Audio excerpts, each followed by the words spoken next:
Hello, my name is Tiago Koketsu Rodrigues and I am an assistant professor at the Graduate School of Information Science of Tohoku University. This video is my lecture on support vector machines. This lecture belongs to the second part of our pattern recognition course. I mentioned this last times, but this second part will have 5 lectures, with the last one being reserved for solving Kadai 1. The Kadai 1 will count for half your total grade in this course. You must solve all the problems in the Kadai and send your answers to me by email before the deadline described inside the Kadai file. Your answers can be handwritten or typed, and they can be in any file format. Just make sure to name your file with your student ID, your name, and the name of the course. The Kadai file can be found in the Google Classroom associated with this course. Now on to our lecture. For this lecture, we will consider the following problem. Let's say we want to estimate how much preparation is needed to finish a marathon. To help us in this, we have the data about some runners. For these runners, we know how many hours per week they spend running and how many hours per week they spend in the gym working out.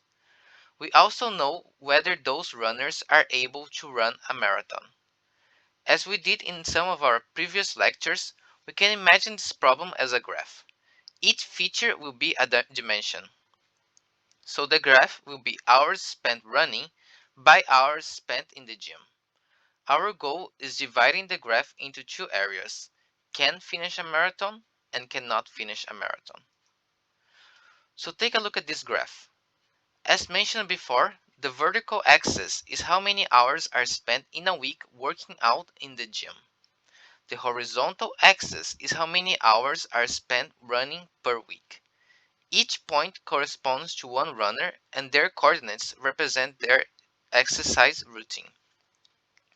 Also, points are labeled according to whether or not the runner can run a full marathon. Our goal is to divide the whole graph in two areas. All points in one area can finish a marathon, while all points in other area cannot finish a marathon. We could possibly divide the graph like this. Or we could put a curve in the graph dividing it like this. Or we could use the lines to divide it like this.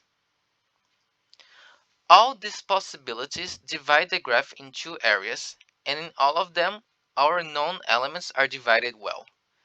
For all of these possibilities, runners that can finish a marathon are on one side of the curve, and runners that cannot are on the other side. Obviously, there are many possibilities to do this. So, let's start by making things a little bit simple for us and focus only on straight lines. If you remember, straight lines that divide the graph into two categories are called decision boundaries. We could put a straight line like this, or we could use one like this, or even one like this. Even if we consider just straight lines, there are still a lot of possibilities that divide the graph well. The question now is, which straight line is the best? Which straight line is more accurate and will result in less wrong identifications for unknown elements? In other words, we want a straight line that is capable of predicting as accurate as possible for elements that we do not know whether they can finish a marathon based on their routines. Intuitively, we may say that a good decision boundary is as far away as possible from our known samples while also dividing them perfectly. The logic behind this is simple. Elements on the same category are often close to each other. So, for example, if we have a known positive element, our unknown positive elements will probably be close to it. In other words, if we have a runner who we know can finish a marathon, other runners with similar exercise routines will also probably be able to finish a marathon. However, if the decision boundary is too close to our known element, then there is a higher chance of other elements with similar features being classified with the opposite category. In other words, a decision boundary close to a known runner who can finish a marathon would classify runners with similar routines as not being able to finish a marathon. This has a higher chance of leading to incorrect classification. To avoid this possibility, our best bet is putting the decision boundary as far away as possible from any known elements. This concept is called the widest street. The decision boundary is the center of the street, and the street extends as far as the closest known elements. By making this distance as high as possible, we are effectively looking for the widest street. Let me illustrate this. As I said, the decision boundary is the center of the street, and the street will extend as far as the closest known elements. This looks like the graph in the slide. Notice how all the lines are parallel to each other. If we define omega as the perpendicular distance between the decision boundary and one of the edges of the street, we can reduce our search for the best decision boundary to a search for the highest omega. Now, let's consider a vector w that is perpendicular to our optimal decision boundary. With this vector, if we have an unknown element u, we can find its classification like this. First, we take the vector of u and project it on w. This will be the dot product of w and u. If this projection falls behind the decision boundary, then u is a negative element. If the projection falls after the decision boundary, then u is a positive sample. Whether the projection is behind or after the boundary can be decided by comparing this dot product with a constant b. Thus, instead of finding the decision boundary with the highest omega, we can now look for the w and b that define such a decision boundary. Let me illustrate this. As I said, we start by defining a vector w. We know that this vector is perpendicular to our decision boundary.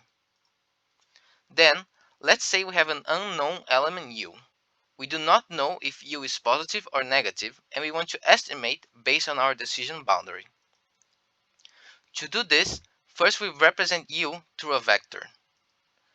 Then we take this vector and project it on w by using the dot product. If we compare the projection with a new constant b, we can use this comparison to decide where u is in relation to our decision boundary. Based on our findings, we can use w and b to make decision rules. As said before, if the dot product of w and u plus b is greater than or equal to 0, then u is positive. If the dot product of w and u plus b is less than or equal to 0, then u is negative. This is just a way of comparing the projection with a constant b, as we decided before. Given this, our goal is to find values for w and b. Now, consider two elements, x sub plus and x sub minus. We know that x sub plus is a positive sample and x sub minus is a negative sample. Thus, they are known samples. Now, let's assume that the projection of any known sample with w plus b has a distance of at least 1 to our boundary. Why 1, you may ask? Well, the equations in the decision rules are made with less than or equal and greater than or equal instead of simply less and greater, so that we can avoid using limits. So we are limited to using less than or equal and greater than or equal. If we said that the projection of our known samples plus b was less than or equal or greater than or equal to 0, we would be allowing them to fall on top of the decision boundary, which we also want to avoid, as that would make decisions difficult as well. Thus, we choose 1 as the next number that is not 0. Note that the actual distance between the actual element and the boundary is not 1. We are talking about the distance of the projection plus b. Anyway, given this definition, we then have these equations for known samples. W dot product x sub plus b is greater than or equal to 1, and w dot product x sub minus plus b is less than or equal to minus 1. Here we use minus 1 because x sub minus is behind the decision boundary. If we create a variable y sub I that is +1 for positive samples and -1 for negative samples, we can join both of those equations into a single one. This equation is y sub I times w dot product x sub I plus b minus 1 is greater than or equal to 0. Additionally, for any elements that are actually on top of the edges of our street, this equation is exactly equal to 0. Thus, for known samples x sub I, we have that y sub I times w dot product x sub I plus b minus 1 is equal to 0 if x sub I is on the edge of the street. This will be our first lemma. Let's keep it in mind for the future. So, let's assume that our positive sample x sub plus and our negative sample x sub minus are both on the limits of the street. Because of this, the difference of the vectors of x sub plus and x sub minus goes through the whole width of the street. Of course, this difference is not necessarily perpendicular to the street, so its intensity is not equal to the actual width. However, if we project the difference onto a unit vector that is perpendicular to the street, we find the exact width. We know that, by definition, W is perpendicular to our street. If we divide W by its own intensity, we get the perpendicular unit vector we want and can use it to find the width. Let me illustrate that. As I said, x sub plus and x sub minus are on the edges of the street. Each one is in a different edge since they are different categories.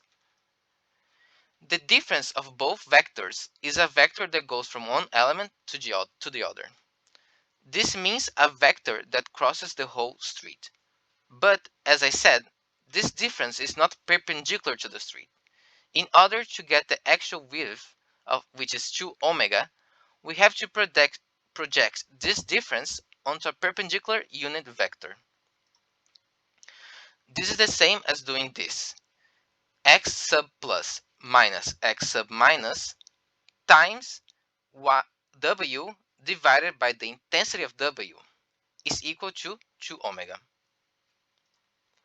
Also, as I said, the unit vector normal to the street is obtained by dividing W, which is already normal to the street, by its own length.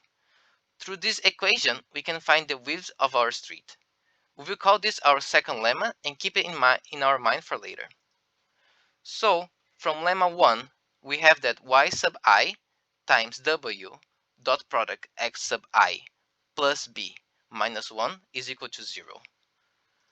We can divide this lemma into two different equations depending on whether we are talking about a positive sample or a negative sample. So, on the left, we have that y sub plus times W dot product x sub plus b minus 1 is equal to 0. And on the right, we have that y sub minus times W dot product x sub minus plus b minus 1 is equal to 0. As said before, y sub plus is equal to plus 1 and y sub minus is equal to minus 1. By substituting these values into our equation, we have that W dot product x sub plus b minus 1 is equal to 0, and minus W dot product x sub minus b minus 1 is equal to 0. By moving the b and the 1 to the other side of the equation for both equations, we have that W dot product x sub plus is equal to 1 minus b, and W dot product x sub minus is equal to minus 1 minus b. From lemma 2, we have that x sub plus minus x sub minus times W divided by the intensity of W is equal to 2 omega. By multiplying W through our difference, we have the W dot product x sub plus minus W dot product x sub minus divided by the intensity of W is equal to 2 omega. If we combine the two blue equations and the green equations, we have our third lemma, which says that W is equal to 1 divided by the intensity of W. That omega is equal to 1 divided by intensity of W. This can easily be done by substituting W dot product x sub plus and W dot product x sub minus by the values we have in the blue equations, and then just solving the resulting equation. As we said before, we want the widest street. This is the same as maximizing omega. From the previous slide, we now know how to calculate omega based on W. So we want to maximize 1 over the intensity or length of W. However, doing this is the same as minimizing the intensity of W, so let's change to that. This will give us the decision boundary with the widest street. However, we also need this decision boundary to perfectly divide our known samples into two different groups. Luckily, we have equations that define this through lemma 1. So our objective function is minimizing the intensity of W. And our constraints are that all known samples are on the correct size of the boundary defined by W and B. This is given by minimize the intensity of W subject to y sub I times W dot product x sub I plus B minus 1 is equal to 0 for every single element represented by x sub I. Now we have an objective function with a set of constraints which we can solve using the Lagrange multipliers method from our previous lecture. For this objective function, our L function is given by L is equal to the intensity of W minus the summation over I of alpha sub I times y sub I times W dot product x sub I plus B minus 1. Here, I represents all of our samples. Alpha sub I are the Lagrange multipliers, and x sub I are the actual coordinates of our samples. In this objective function, our decision boundaries are going to be W, B, and the Lagrange multipliers alpha sub I. And as I said before, I will represent all the known samples. Now, let's adjust the objective function a bit to make the differentiation easier. This is done by changing the objective function to minimizing 1 over 2 times the intensity of W squared. If we substitute this new objective function in our L function, we have that L is equal to 1 over 2 times W squared minus the summation from before. Again, we are doing this just so differentiation is easier, and this does not change our problem, as minimizing the intensity of W is the same as minimizing the intensity of W squared multiplied by a constant. Now we will differentiate L with respect to our decision variables. So if our function L is given by this, we have that L differentiated in regards to W is given by W minus the summation of over I of alpha sub I times y sub I times x sub I. The differentiation of L in regards to B is given by minus the summation of I of alpha sub I times y sub I. Finally, the differentiation of L with regards to alpha sub I is given by L sub alpha sub I is equal to y sub I times W dot product x sub I plus B minus 1. Now, following the Lagrange multipliers method, we will equate the differentiations to 0 in order to get our equation system. This results in the equations shown in the slide. We can modify the first and second equation by doing this. In the first equation, we move the summation from the left-hand side to the right-hand side. This gives us that W is equal to the summation over I of alpha sub I times y sub I times x sub I. For the second equation, we multiply both sides by minus 1, which gives us that the summation over I of alpha sub I times y sub I is equal to 0. The first equation will be our fourth lemma, and the second equation will be our fifth lemma, while the third equation is just our first lemma from before. Now, given the elements shown in the dataset in the slide, We will use support vector machine to create decision rules for estimating whether a runner can finish a marathon or not based on their routine. I should note that this dataset is very small. In real-life scenarios, you would never make a model based on only 3 samples. Such a model would have too big of a bias and be too inaccurate in making estimates. There are even doubts if only 2 features are enough for making the kind of decision in this problem. However, if we had too many samples and too many features, we will not be able to illustrate and solve this problem by hand. So, for this lecture, let's pretend that 3 samples and 2 features are enough. We will do this by using lemmas 1, 4, and 5 to discover the values of w and b that decide our decision boundary. Let's start by taking lemma 4. As said before, this lemma says that w is equal to the summation over I of alpha sub I times y sub I times x sub I. By opening the summation, we have that w is equal to alpha sub 1 times y sub 1 times 2, 6, which is our first element from our dataset, plus alpha sub 2 times y sub 2 times 1, 8, which is our second element from the dataset, plus alpha sub 3 times y sub 3 times 1, 6, which is our third element from our dataset.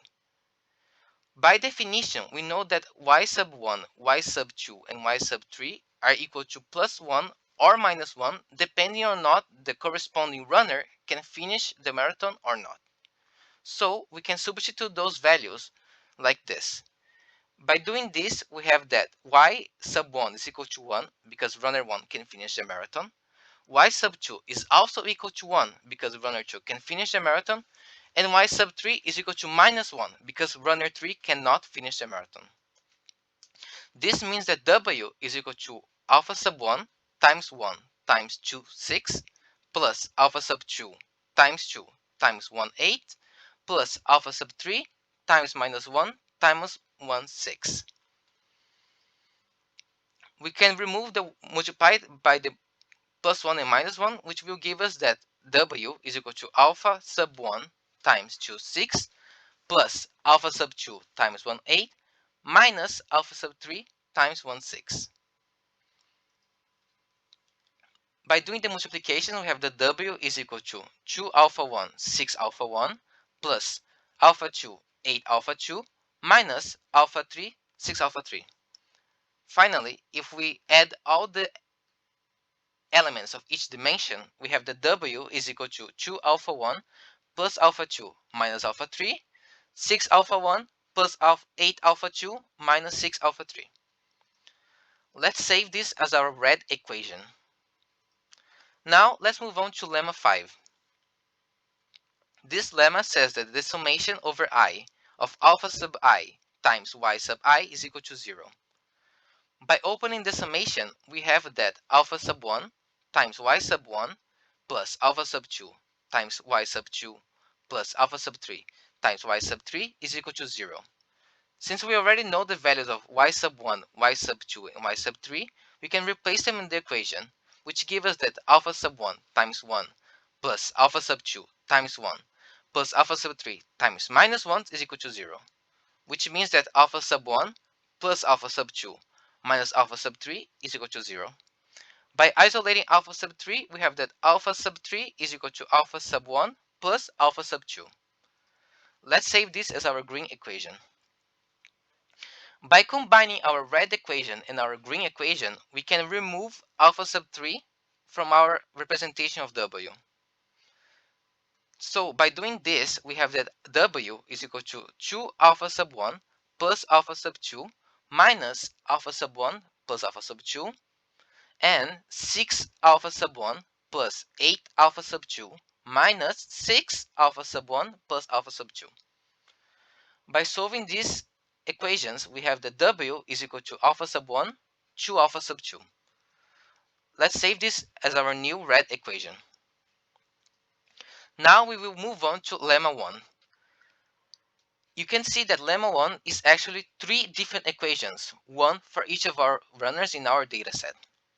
So let's start by considering only runner 1. So for runner 1, our lemma 1 says that y sub 1 times w dot product x sub 1 plus b minus 1 is equal to 0.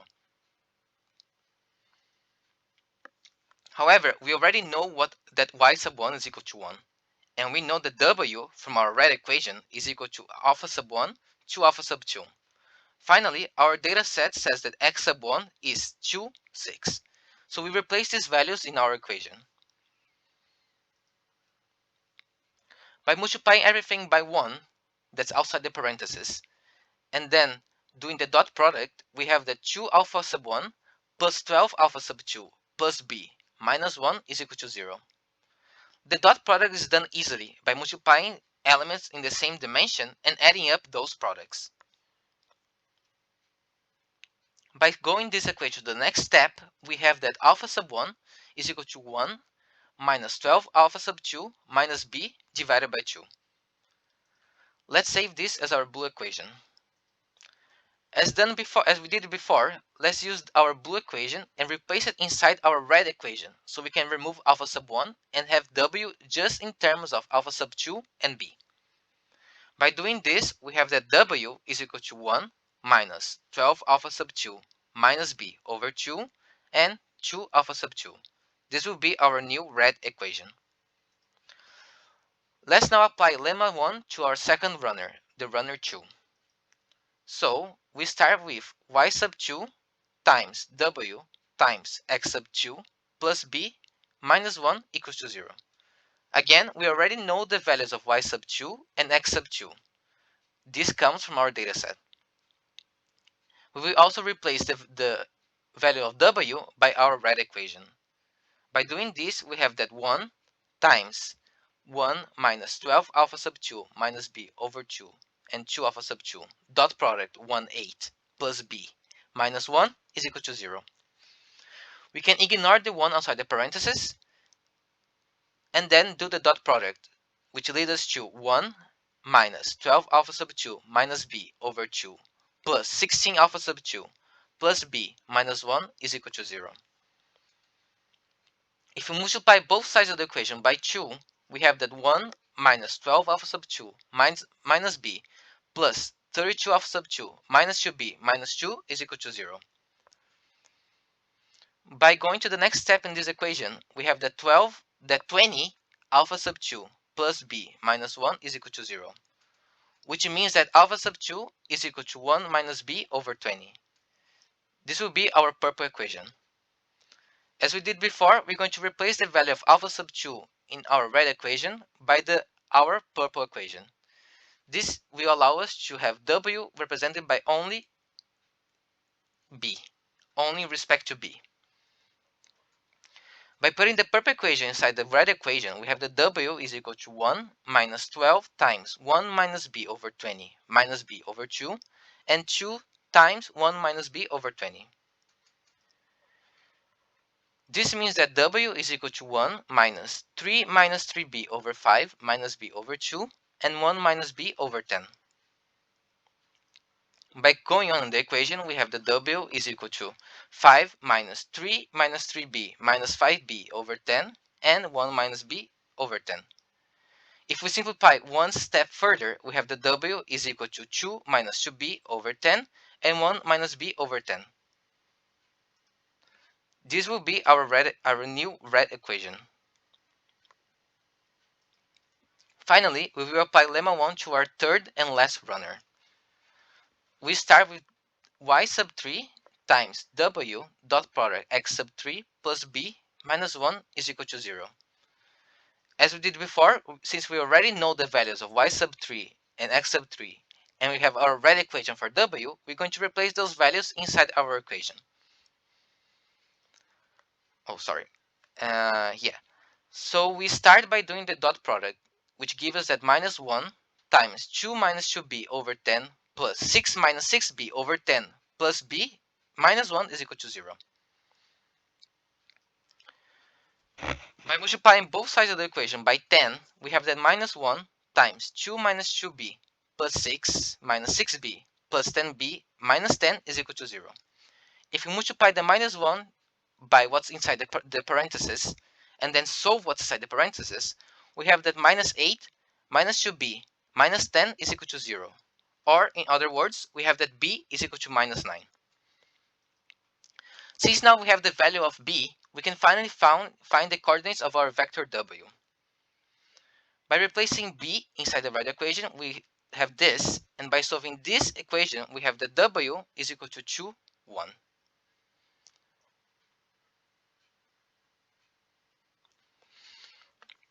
Here is a graph that represents our scenario, including the optimal decision boundary we found. You may be wondering, how do I know the curve of the decision boundary based on w and b? The boundary is made up of points whose vectors projected on w plus b equal to 0. This means they fall right on top of the boundary. So this means that our decision boundary is given by w dot product x, y plus b equal to 0. Since we already know the value of w and b, we can solve this equation, which leads us to y is equal to minus 2x plus 9. This is the equation that decides the curve of our decision boundary. Finally, we have decision rules for a problem that look like this. As we decided before, we said that if w dot product u plus b is greater than or equal to 0, then u is positive. If w dot product u plus b is less than or equal to 0, then u is negative.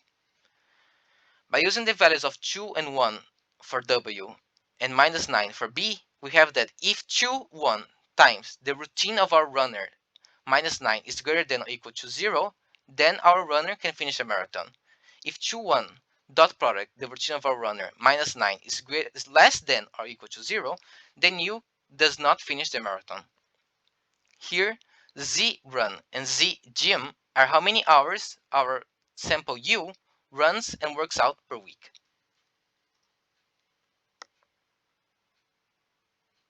If we open up the dot product, we can make the decision rule even simpler by only comparing if 2 times z run plus z gym minus 9 is greater than or less than 0. This will decide if our runner u can finish or not a marathon according to our decision boundary. You should know that the method we use for finding the decision boundary in this example only works with small and simple datasets. In real-life scenarios, we have many more samples and more features. For these datasets, you have to use, along with support vector machines, both dual optimization and sequential minimum optimization. Nonetheless, the goal of today was learning how support vector machines works only. Another issue is that the method described here only creates boundaries that are straight lines. Or if we cannot divide our samples linearly, then we have to do something called kernelization.